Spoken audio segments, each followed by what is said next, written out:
Do you have a video camera with good video quality, but you have no idea how to use it to live stream? Fun fact, you can live stream with just about any camera these days. And now more than ever in 2020 is the time to start live streaming. In this video, I'll be going through everything that beginners need to know to set up a professional live stream on a budget. Hey, Joel here with Videoshift Media. We're all about equipping you with the best tools, knowledge, and practices to level up every area of your video creation and marketing skills to save time and create content like a pro. Make sure you hit that subscribe button, and you can find all the links mentioned in this video in the description box below. Now, if you don't yet own a camera, make sure to check out my other video after this to learn which are the best, most affordable live streaming cameras of 2020. So live streaming is extremely useful for many, but if you don't know how the process works, getting your content live on the web can be a daunting task. I've made this guide with the intent to simplify and explain the live streaming process so you have a clearer idea of what you need to start broadcasting your content across the web right away. But recently I've seen every man, woman and child trying to live stream from their webcams and over Skype. Half the time it sounds like a can of sardines, and the other half it looks like it was filmed on a potato. The way to fix this is easy. Don't use your computer's inbuilt webcam. Use a quality video camera or a DSLR that's built for quality video. I'll be recommending some awesome budget-friendly options to achieve simple and professional live streams. All of these will be linked in the description box below. Also, check down there for timestamps, as you can skip to the section of the guide that's most relevant to you. For bonus content, make sure you stick around to the end, because I'll be making my top 3 recommendations for budget-friendly equipment to get you started on professional live streaming straight away. So what are some of the benefits to live streaming? The number one element is being able to connect with your audience, customers or viewers in a more engaging format. When viewing a live stream, your customer can actually ask questions in real time and affect how the content is being delivered on screen. This is massive for gaining viewers that feel like they're being listened to. And if they feel like they're being listened to, they'll definitely be coming back. Live streaming is a lot more organic. People will forgive little mistakes and generally watch for longer because they can't skip ahead on your live video. Your job is to keep it engaging, answer all the questions you can, say hello to specific people when they join your live stream, and generally try to come across as friendly, easygoing, and caring to your audience. This is key. Another great advantage to live streaming is there are tons of ways you can do it, and if done right, it will cut your video editing time in half. For example, say you want to stream with 2 cameras and cut between them as you're talking to keep things more engaging and demonstrate a product. There are plenty of ways to do live streaming and record at the same time, so you can spend more time editing and fine-tuning it later. Now, cutting between your camera shots can also be called switching, which we'll go over in more detail soon. Okay, so let's go over exactly what you'll need to live stream. There are 4 essential components you need to start live streaming. Just so you aren't scratching your head for most of this video, let's define each of these. So your video or audio source is your video camera or your microphone. Your capture device, this is a standalone box unit that allows your computer to see your camera feed and understand it. It basically replaces and acts as your computer's webcam, and it's a cheap way to stream as well. Sometimes you can have capture cards. These are called PCIe cards, which slot into bigger desktop computers. You can plug certain cameras directly into these and they act in the same way. Video encoders. These awesome little units are another standalone box that take away a lot of the heavy lifting off your computer and encode your video to a streaming friendly codec like H.264. Content Delivery Network, or CDNs, are stream servers you probably know and love, like Facebook, YouTube Live, Twitch TV, or even to your own website if you have those features. And a stable internet connection. This one's fairly obvious. A plugged in network LAN cable will always be more stable than Wi-Fi. So try to do this when streaming video, or you could get a bit laggy baggy. Brilliant, so that's the terms we'll be diving into to give you a proper understanding of how live streaming works. Let's jump into each in a bit more detail to get you set up, starting off with video or audio sources. Now, in order to start live streaming content to the internet, you'll first need a content source. Source types can be divided into video sources and audio sources. For the majority of people, this will mean having a video camera that you want to stream with to the web. More complex setups can be made of 2 or more cameras. I would say this here is your first big decision. Do you want a simple 1-camera live stream, or is it your goal to have a multi-camera live stream setup? We'll be going over both shortly and why you might want to do one or the other. With multi-camera setups, you may need a switcher to control all of your input cameras. A switcher allows you to plug in multiple camera inputs and switch or choose between different sources. There's some really affordable switches on the market today which can be used as capture devices to stream to your computer. They can also do special effects like smooth transitions between cuts, mixing audio, and a bunch more awesome stuff. We'll go into this shortly. So what are some of the main types of video sources used for live streaming? Well, I mentioned the obvious one before, but you could be using DSLR cameras, camcorders, computer screens, or webcams, so there's a lot of flexibility here. And what about audio sources? Most of the time you'll be inputting your audio device to your camera to keep things simple, but some external audio sources you could have here are lapel microphones, handheld microphones, USB microphones, and even separate audio files. I would definitely recommend plugging an external microphone into your camera and then recording sound and video with your camera. It means they'll both arrive to your computer, which just makes things easier. Alright, so you may have tried to plug your camera directly into your computer before and been pretty disappointed to find out your computer doesn't give a flip and won't even recognize your camera is there. This part is going to get a little technical, but try stay with me here. This is exactly why capturing your audio and video sources is an essential part of the live streaming process with most cameras. The most common forms of video transfer today is achieved using HDMI and SDI cables from your camera. Both HDMI and SDI cables are able to carry audio along with the video signal. So most consumer DSLR or mirrorless style cameras will use either mini HDMI cables or full-size HDMI. So that's the one you want to worry about.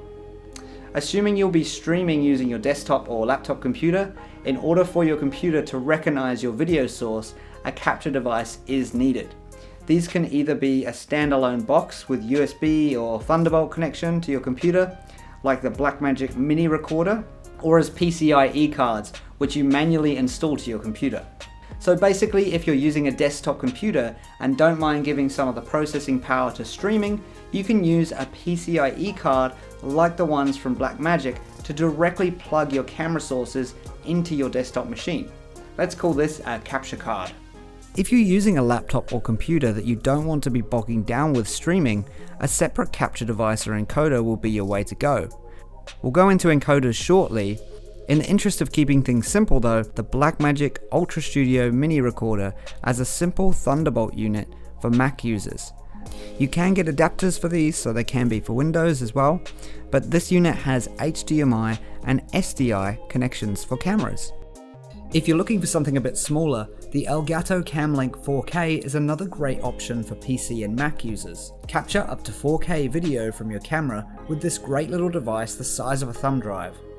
Both these options are pretty cheap, around $150 to $200 US, but if you are choosing from my recommendations in this video, do it based on cable connections for the camera and the computer you're using, and only if you want to stream with a single camera to start off with. We'll be going over some awesome solutions for multi-camera streaming shortly, which can bypass the need for one of these capture devices altogether. Now it's important you know you'll need a software encoder on your computer to use with these cheaper capture devices. I should also note that USB cameras or microphones can be connected directly to your computer with no need for capturing, so try this first if you haven't already. Video encoders. Simply put, an encoder translates the signal from your camera to a format that can be streamed live to the internet on your computer. This is necessary as the normal recordings from your camera's video contains way too much data to create a stream that can be uploaded to the internet in real time. If you're using a hardware encoder, you can connect your camera directly as they have capture cards built into the box. There are two different types of encoders we'll be looking at: software encoders and hardware encoders. Software encoders are programs on your computer that require a capture card in order for your computer to recognize the camera signal. Once you have a capture device like the Blackmagic mini recorder we looked at, you'll need to install encoding software to your computer. Some of these are Wirecast, vMix, Streamlabs OBS, and the really popular OBS Studio. These are just a few of the software options for encoding content, and OBS Studio is a good way to start learning about encoding because it's totally free to download and install. Leave a comment below if you're keen for a tutorial on how to get started using OBS software. The most important thing to know about using software encoders is that your computer is providing the processing power for the encoding. This means that your computer will need to be able to dedicate large amounts of CPU power to this process. So basically that means if your computer is not powerful enough, your live stream may be compromised and you'll be stuck with a slow, bogged down computer while you try and stream. But on the plus side, software encoders are the easiest way to get started live streaming. Capture devices like the Blackmagic mini recorder can easily connect your video or audio sources to your computer. One of the more popular solutions out there is the Blackmagic web presenter as well. This unit works in a similar way to a capture device, but it does not need a software encoder to work. The web presenter converts the video signal to a high quality, low data rate 720p signal for streaming. This basically means it'll be easy for the computer to talk to it. It then sends this to the computer via USB. This means that it's able to be picked up as a webcam by your PC, just like a capture device. But because the Blackmagic web presenter has an inbuilt encoder, this means no third-party encoding software is needed to be done, as the computer can live stream directly from this kind of input. Love it when this stuff is made simple. Cheers, Blackmagic. Alright, so hardware encoders are your other standalone box units. Hardware encoders are awesome. They offer a more reliable, flexible, and convenient stream as they're specifically designed for live streaming and do not require any power from your computer. Modern day hardware encoders have multiple video inputs, meaning no capture card is required. All the encoding is done within the box. This means your computer performance is not compromised while using this method.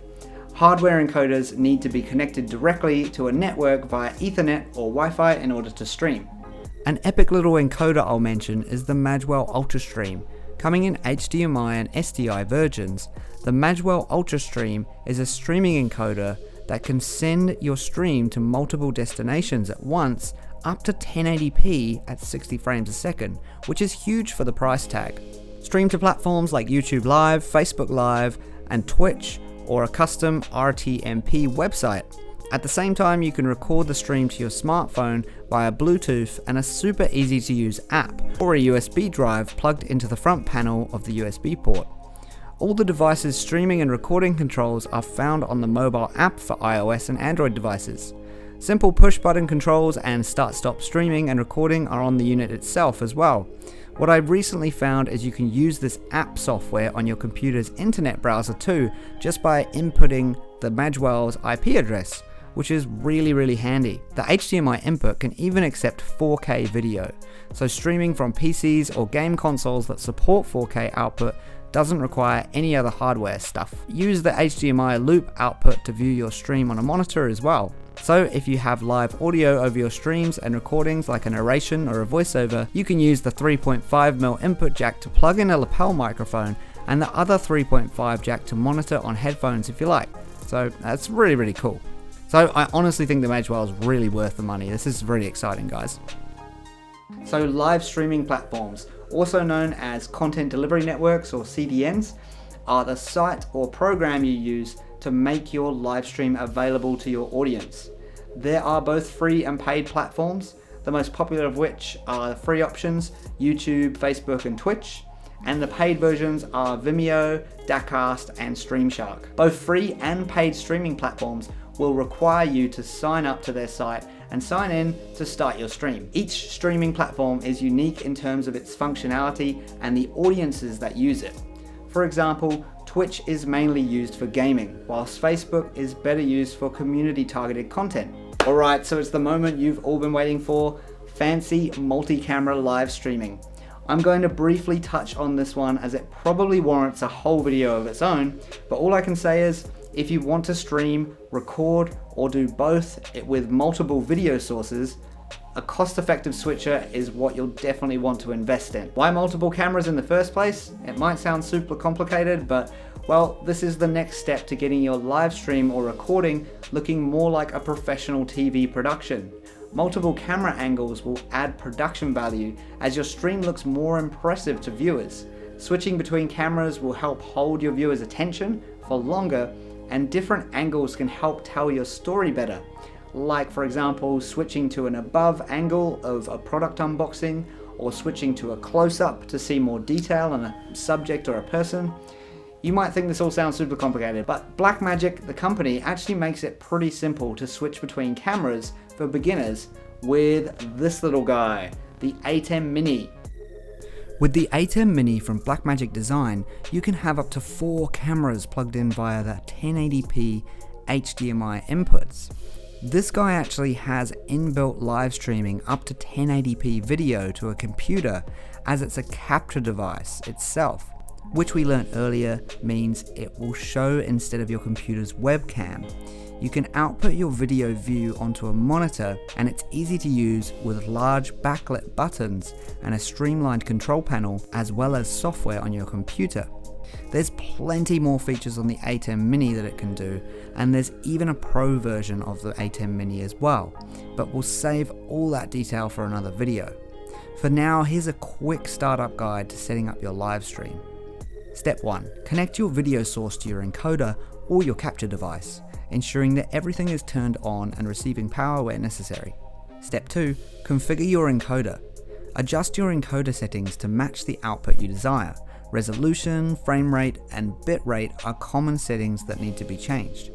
If you are using a software encoder, these settings should be in the encoding software you're using. For hardware encoders, you may need to connect your encoder on a device through your network or through a USB connection to access its settings. Step 3. Configure your CDN. And remember, CDN is the platform you're streaming to. Sign in to your chosen CDN and configure your live stream settings. For example, your stream description, your privacy settings, who you want to see it, things like that. These settings are easy to find and copy and paste from Facebook and YouTube. Step 4. Connect your CDN with your encoder. To get streaming, your encoder and CDN must be connected. This is because the CDN needs to know where to receive your content from.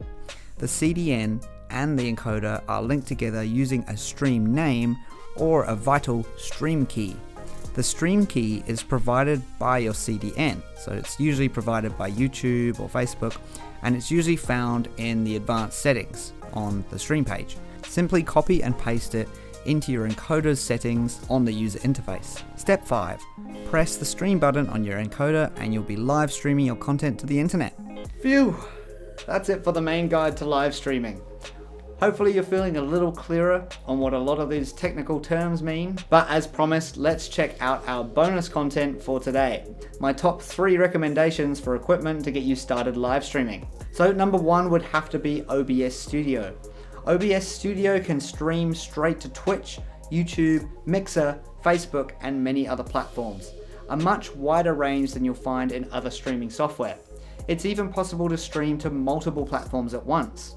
OBS Studio is also our top pick for free if you're looking for a top quality free screen recorder. You can check out the link in the description, and remember to comment below if you're keen on a getting started with OBS tutorial. Number 2 will obviously have to be a camera. If you don't already own a camera, I would highly recommend investing one before you start live streaming.